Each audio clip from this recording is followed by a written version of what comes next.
Have you ever wondered about the events of the Day of Judgment as described in the Quran? Welcome to our journey through Surah At-Takwir, a chapter of profound depth and rich significance. This surah, nestled within the 30th juz of the Quran, is a treasure trove of wisdom and a stark reminder of the inevitable day of reckoning. The surah, revealed during the Prophet's time in Mecca, holds a unique position within the Quranic framework. Surah At-Takwir, also known as the Overthrowing, is a powerful and poignant reminder of the transient nature of this life and the permanence of the hereafter. It's a surah that unravels the events of the Day of Judgment with an intensity that is both captivating and humbling. The context of its revelation adds further layers to its understanding, providing a historical and societal backdrop against which these divine verses were revealed. So brace yourselves as we dive into the depths of Surah At-Takwir, exploring its verses one by one. Imagine a day when the sun is shrouded and stars fall, losing their sparkle. This is the scene set by Surah At-Takwir, a chapter from the Holy Quran, verses 1 to 5, which describe a universe in chaos, a cosmos in upheaval.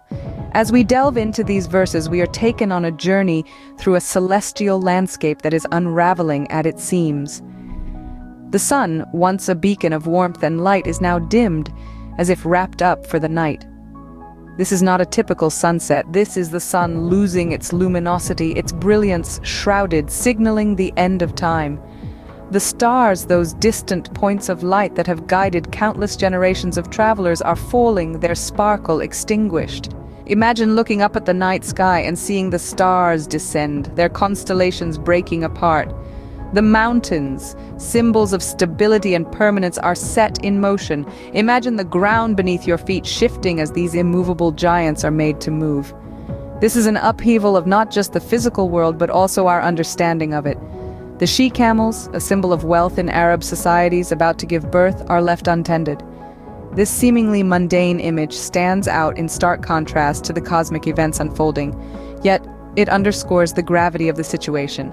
When even the most precious of worldly possessions are neglected, one can only imagine the fear and apprehension that pervades. These verses are not mere predictions of astronomical phenomena, they are metaphors, powerful images meant to instill a sense of awe and fear, of anticipation and humility. They serve as a stark reminder of the Day of Judgment, when the usual order of the universe will be disrupted, when the familiar will become unfamiliar, when the permanent will become transient. These verses paint a vivid picture of the Day of Judgment, but what follows next? Now, envision a time when all secrets become public knowledge. This is the moment of resurrection portrayed in Surah At-Takwir, verses 6 through 10.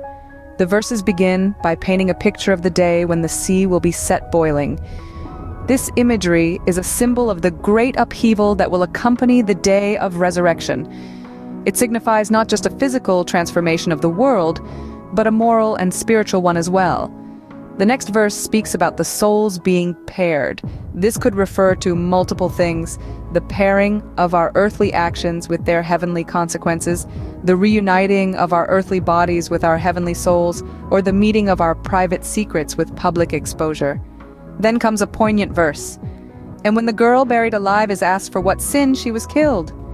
This verse serves as a stark reminder of the severe injustices that were prevalent in society, particularly the pre-Islamic Arab practice of female infanticide. On the day of resurrection, even the most silent victims will have their voices heard. The surah continues, and when the pages are laid open. This metaphorical page-turning signifies the exposure of deeds, the unveiling of all that was once hidden. Every action, every word, every thought will be laid bare. Nothing will remain secret. Finally, the verses end with, "and when the heaven is stripped away." This powerful image symbolizes the complete transformation of reality as we know it. The heavens, which we often perceive as constant and unchanging, will be dramatically altered. These verses emphasize the inevitability of resurrection and the absolute justice that will be served. The surah presents us with a moment where there will be no hiding, no escaping. The reality of resurrection is an unshakable truth, a cornerstone of our faith. It's a moment that compels us to reflect deeply on our actions, our beliefs, and our understanding of justice and morality.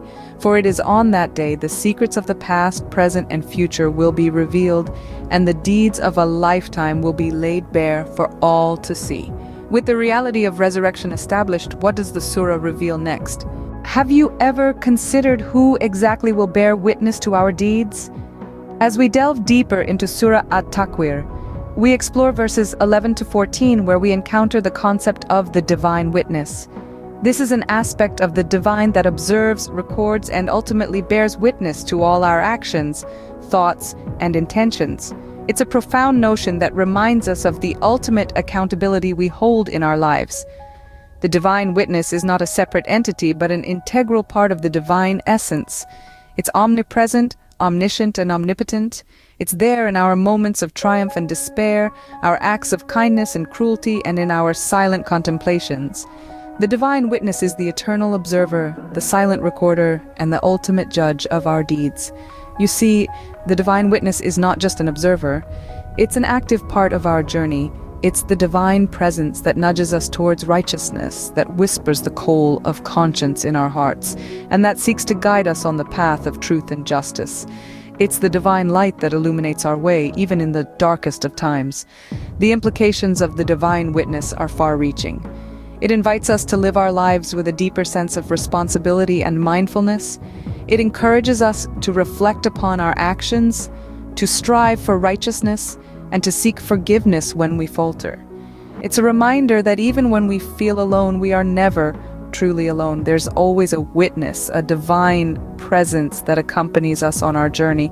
The divine witness, through its silent presence, also provides us with a sense of solace. It's a reminder that our struggles are seen, our efforts are acknowledged, and our intentions are known. It's the divine assurance that our deeds, no matter how small or insignificant they may seem, are never in vain. As we've seen, the divine witness sees all, but how does this surah conclude? Let's continue our exploration to discover the ultimate truth that Surah At-Takwir reveals. Finally, let's uncover the surah's powerful conclusion. As we delve into the final verses, 15 to 29, we find a reaffirmation of the central tenet of Islam, monotheism. The verses echo the unwavering belief in the oneness of Allah, the Almighty. They emphasize that there is no deity worthy of worship but Allah, the creator of the universe, the originator of all life, and the sustainer of existence. These verses also underscore the Prophet Muhammad's significant role as a warner. He is portrayed as the beacon of light in a world engulfed in the darkness of ignorance. He is the messenger, delivering the divine revelation to guide humanity towards a path of righteousness and virtue. The verses remind us that the Prophet was not just a warner, but also a bearer of glad tidings. He brought a message of hope and salvation for those who choose to follow the path of righteousness. He was an embodiment of mercy and compassion, showing us the way to attain peace and prosperity in both this world and the hereafter. As we explore these verses, we see a clear delineation between the truth and falsehood. The verses are a testament to the ultimate truth. The truth of Allah's existence, His oneness, His omnipotence, and His absolute authority over all creation. They also highlight the truth of the life to come, the day of judgment, and the eternal life of bliss or torment that awaits every soul based on its deeds in this world.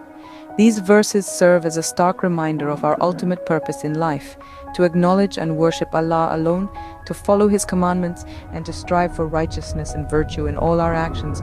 They remind us of the transient nature of this world and the eternal reality of the hereafter. So as we ponder over these profound verses, let us strive to embody the teachings they encompass. Let's strive to live a life of piety, righteousness, and virtue, guided by the divine light of the Quran, under the compassionate leadership of the Prophet Muhammad.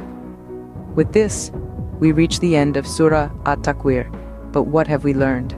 So, what insights can we derive from this profound surah?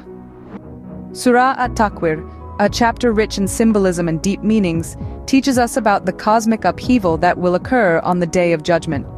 It emphasizes the undeniable reality of resurrection, reminding us of our ultimate return to the Creator. This surah also introduces us to the divine witness, a concept that underscores the omnipresence and omniscience of God.